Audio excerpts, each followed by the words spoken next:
Hey, good morning. Yes, it is. It is Sunday, June 1st of 2025. We're into a new month, and I hope everybody's enjoyed their summer because now we're going into fall.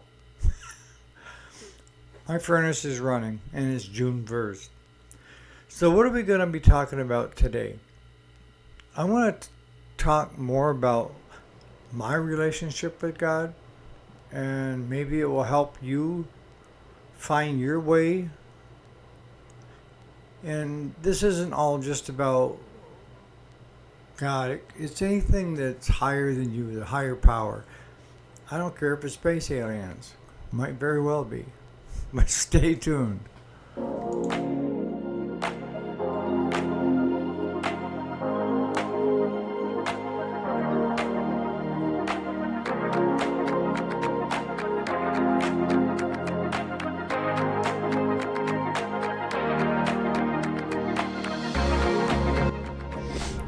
Alrighty, welcome back to the channel. My name is Eric, and yes, this is Sunday, the weekend. Time for the Sunday sermon. June 1st of 2025. So, I thought today, since it is Sunday, I'm not one to preach too much because I feel people need to find their own way to God, and I'm going to continue that theme of you do need to find your own way. I mean, I can point here, there, everywhere else, but until you actually find that relationship. And a lot of people, I mean, everybody is so busy now. They tell me, well, I can't go to church every Sunday. And I said, what's that got to do with the relationship with God? Or, they're just had some bad things go on in their life. And if there is a God, why did that God make those terrible things happen? And I was one of those people, by the way. When I was younger, I always believed in God. That's what we were taught. But I never had a really close relationship. It was just every Sunday we go to church. And then at the ripe old age of 8 or 9, I lost my mom to cancer. And God and I got on to non-speaking terms. I was asking too many questions of why. All right? And then it wasn't a year later, maybe 2 years later, my father passed away. And again, why? Why me? Why is this happening? But I was young at that time and I didn't understand. I didn't understand the relationship because a relationship, whether it's good or bad, is still a relationship, right? If you have a bad relationship with God, it still means you have a relationship. It's just that you can't understand and you're questioning why. Why X, Y, Z? Why did this happen to me? If I'm such a good person, why did this happen? And a lot of times what I find is those questions of why don't get answered until you get a little older and more mature. Or down the road, you start to see why. And at the time, I couldn't see the real answer. And the real answer is my grandparents graciously took the two of us boys in, okay, and gave us a very good life, taught us really good values, and reconnected us, for me anyways, with God. My brother actually is a minister now. That's how bad he is. But it wasn't until I got older that I understood why. And the why was he gave me my grandparents that provided a very caring, loving home and wanted us and allowed us to succeed. We also had boundaries. My grandmother was very stern, and this is the way it was going to be, and no grandparent ever expects to have to raise their grandkids. But my grandmother and grandfather took us in with open arms and an open heart and said we could do this. My three sisters went to live with my father's second wife. We had hardly any relationship at that time. So the two of us boys stayed with my grandparents. But looking back on that question of why, we were going through hard times, all right? My father was in the military. We were moving every 2 years. And my mother was a registered nurse working 12-hour shifts. My father was in the military, anesthesiologist, and he was putting in a lot of hours. So that left us kids on our own most of the time. And when my father come home from Vietnam, he had a drinking problem. Yeah, pretty hardcore. So when he was home, he was drinking. And the alcohol made him mean, per se. So take that environment and then transpose it and put it into an environment of where love is shown and given freely every day. And even though my grandfather was still working and my grandmother a school teacher, my grandfather a millwright, they were both still working, they were always available. Always. And if my grandfather mentioned about going fishing up on the club, it was not to appease me, but it was if he said he was going to do it, he would do it. Where my father would just say, we'll do fishing this Saturday, and then tell you he didn't feel up to it or something. And that's one of the things that I've carried over to my kids and my grandkids, is I will never promise them anything unless I am absolutely 100% sure I can do it. Because I don't want my kids or my grandkids to be let down on something that they may find brings enjoyment. I'd like to plan. But what has that got to do with the relationship with God, right? And how do you develop a relationship with God? And what changes you once you have a relationship with God? All right, so let's start off with the first thing. How do you develop a relationship with God? Start talking to Him. Start. A lot of people will tell me, well, I don't have time to go to church on Sunday, and, other people saying that they've read the Bible like 100 times and they can tell you every phrase in the Bible, and that's fine and dandy, but that doesn't mean you have a good relationship with God. Church is for community, okay? And that means supporting one another. It's a good thing if you have the time, but that's what it's there for. It's not to nourish your relationship with God. The pastor, the minister, the cardinal, it doesn't matter. You do not need them to have a relationship with God. Plain and simple.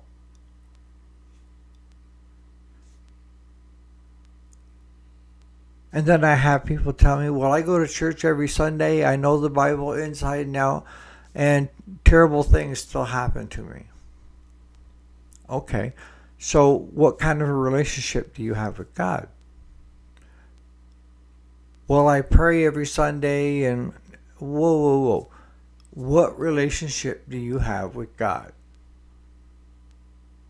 You can't put God upon a pedestal and feel like you can't communicate with Him because you're below Him. That's not what God wants.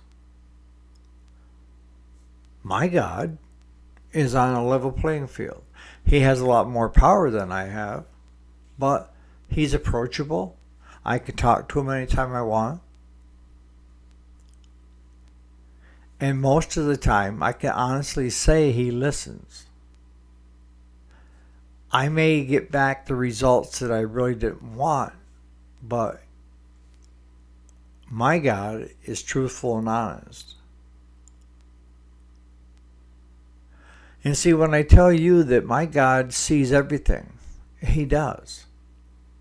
He sees what you're doing behind closed doors.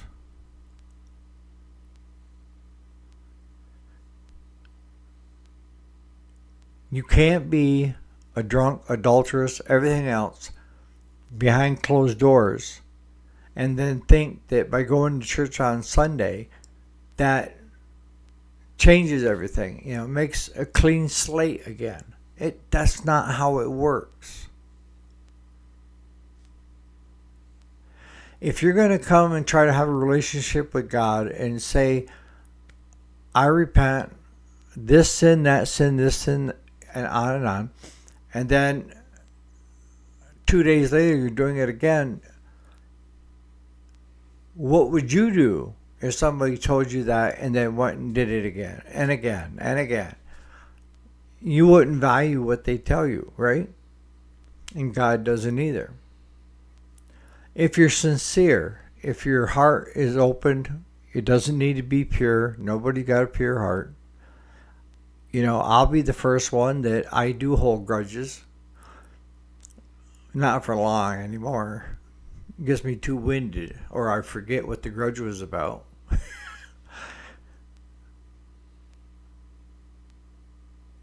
But I have the same feelings as you. I fear rejection. I tend to do things myself because I don't want to bother other people. I'm probably the one person, just like yourself, that if you see someone in need, you're willing to help. And as we talked about yesterday, that if you're the type of person that wants the people around you to succeed, you're on the right track. Because if they succeed, you succeed. And that may take a while to sink in, all right? But that's the heart of the matter, is it can't be all about you. It can't. I don't know of too many narcissistic, egotistical people that believe in God, because it's all about them. And what about me? What about me, right? You decide what relationship you have with God. Nobody else. Not me, not your preacher, not your minister, nobody. Not your parents. You decide what relationship you want with God. You can either have one that's on the edge of where you go to church and you read the Bible, you say a few prayers, but you're just kind of walking through this in a trance where you're not really committed to what you're saying. Your thinking is different, right?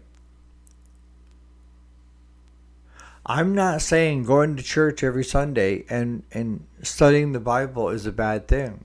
Not one iota. But I'm also saying that the relationship you have with God normally doesn't start or end there. It starts with you creating a dialogue with God. If you're waiting for someone to talk back to you, then you could be schizophrenic and hearing voices.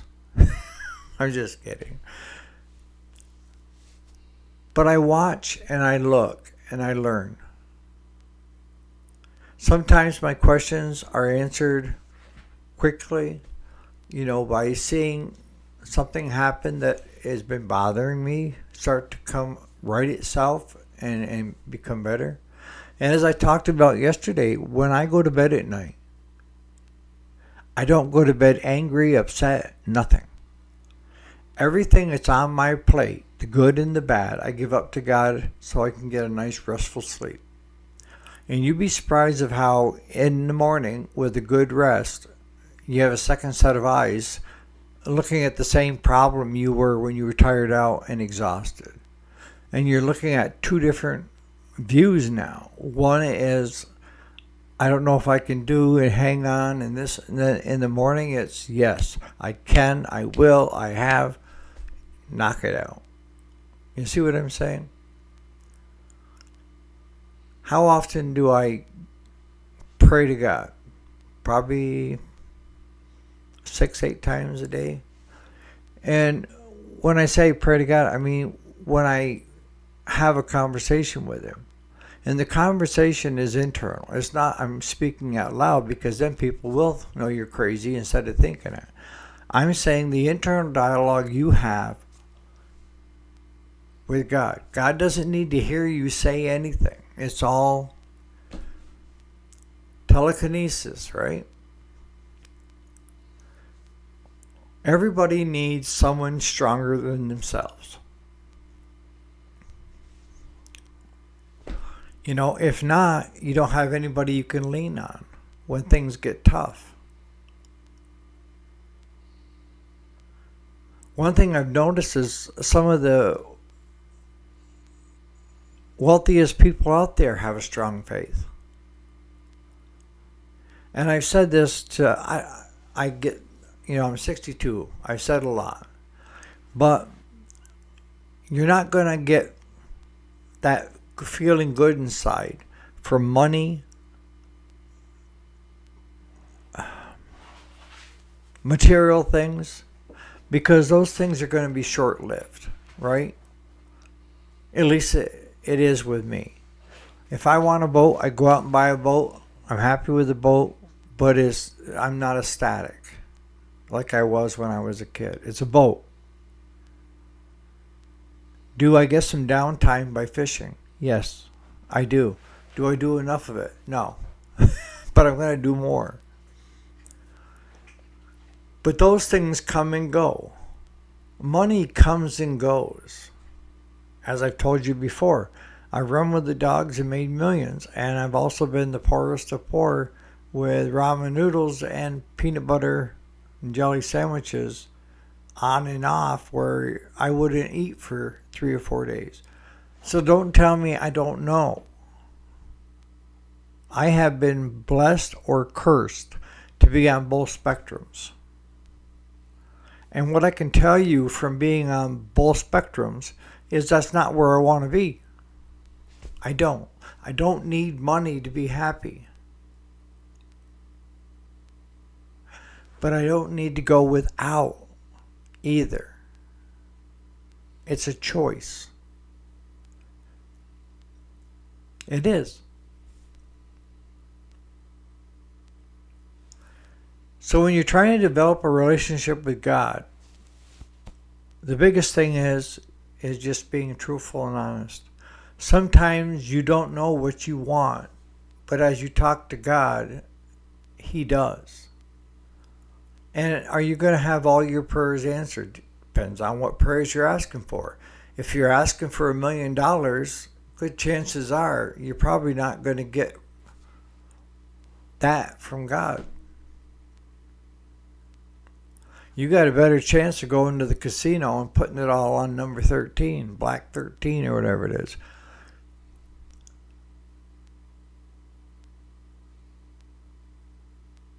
But if you approach it as, I want to be a good person, I want to have good relationships, I want to be liked, and I want to help other people, you'll see those answers. You know, one of the hardest things about the surgery that I went through, and Amos, you can kind of chime in, is the question of why. Why did you bring me back and put me back on earth? Why? Because I'll be honest with you, it was nice where I was at, wherever that was. There was no jealousy, anger. Everything was peaceful. Everything, it felt like it fit. I didn't have any worries. I didn't feel like where I go up and down, up and down, you know. It was a nice presence. And I never talked about this before, even with my family, because I thought they would think I was crazy.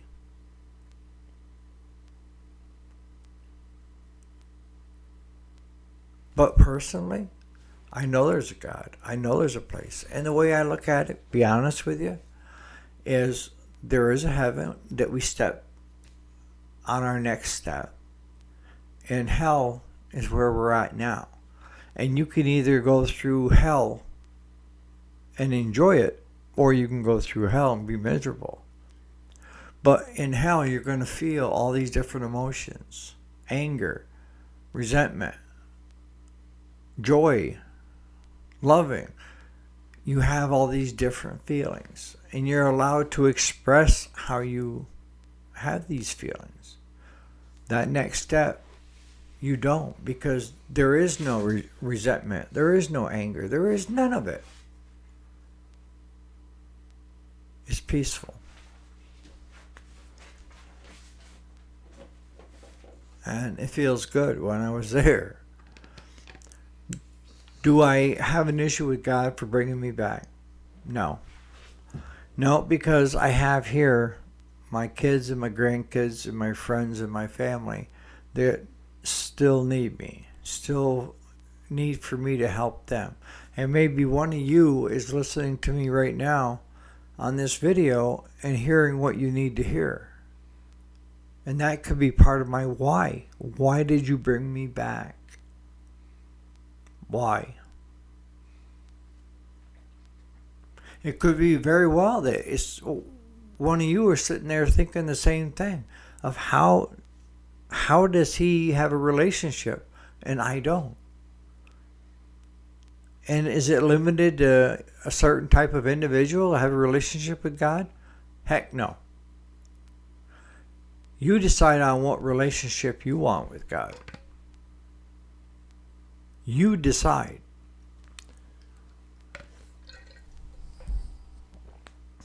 Are there going to be times that you hate God? Yes. I have. And are there going to be times when you say, God, I do all these things right, and why did this happen? Yes. Because he allows us to grow. He allows us to feel. He allows us to have all these different emotions.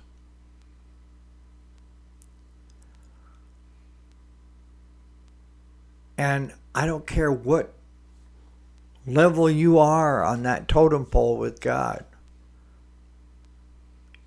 Even a monk, even a nun for 50 years.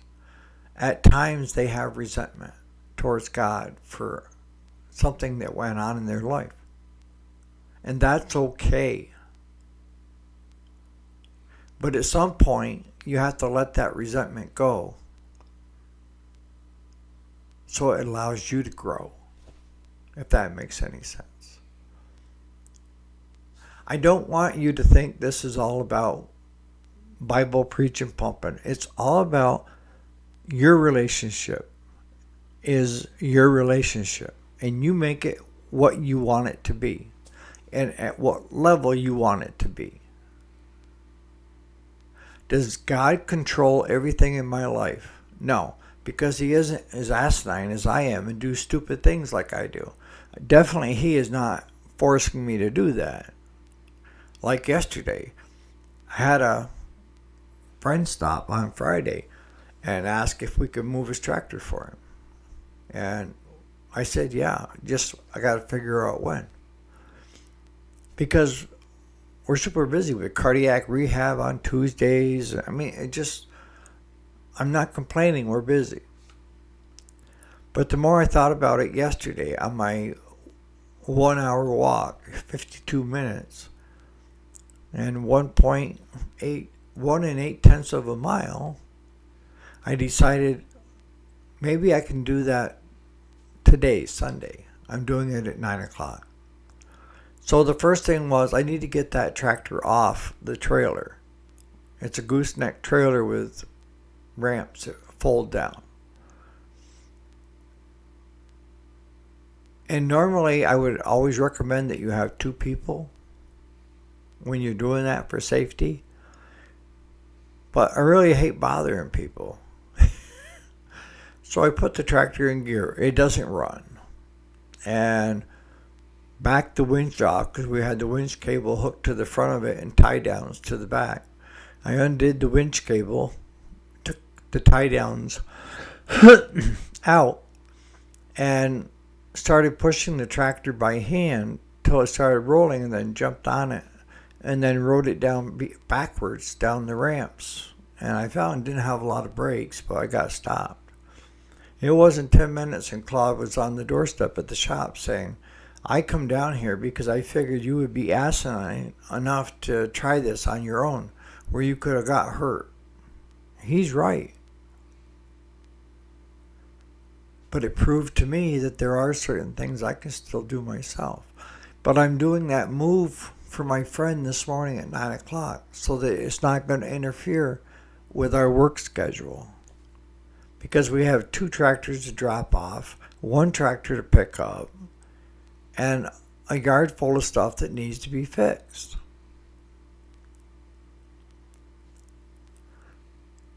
You get to pick how you want your relationship to be. If you don't want that relationship, that's okay too.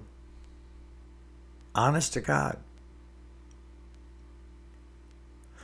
Would we still be friends if you didn't have any relationship with God? Absolutely. What has that got to do with it? Does it mean that you have to have the relationship I have in order to like you or hang out with you? Hell no. But on that same thing, I would be glad if you did have that relationship. I would be happy. But I would have had the same relationship with you whether you did or you didn't. And that's how you go through life. You're going to run into people that don't believe. But I'm not here to try to get you converted to believing. That's your own way to it. Find your own way. If it's not for you, it's not for you. That's as clear as it is. And what I find is most people go to God when they have things terrible happen in their lives. Whether they lose their job, relationship ends, this husband and wife. You know, all these things, a loss of a child, a loss of a parent, a loss. And you come at this with anger directed at God now because of the situation that you're in. Or asking for God's help only when you're in a bind and not having a relationship when you're doing good. Let God know that you appreciate everything He does for you. You know, it's no different than you wanting to help somebody else. If you help them over and over and they never say thank you, but they keep coming back and asking for help, after a while it gets old, doesn't it? But had that person come and ask for your help and you wouldn't help them, or you helped them without them asking, and they said, thank you so much, I really appreciate it. Who do you want to help? God's no different. God's going to help the people that appreciate Him in their lives. So on that note, you guys have a great Sunday. We'll see you here bright and early tomorrow morning for the weekday. Put in the comments what your thoughts are and what your relationship is, if any. And will we still be friends? Absolutely. I have my relationship with God, and it's up to you to decide what your relationship is. So on that note, you guys have a great Sunday.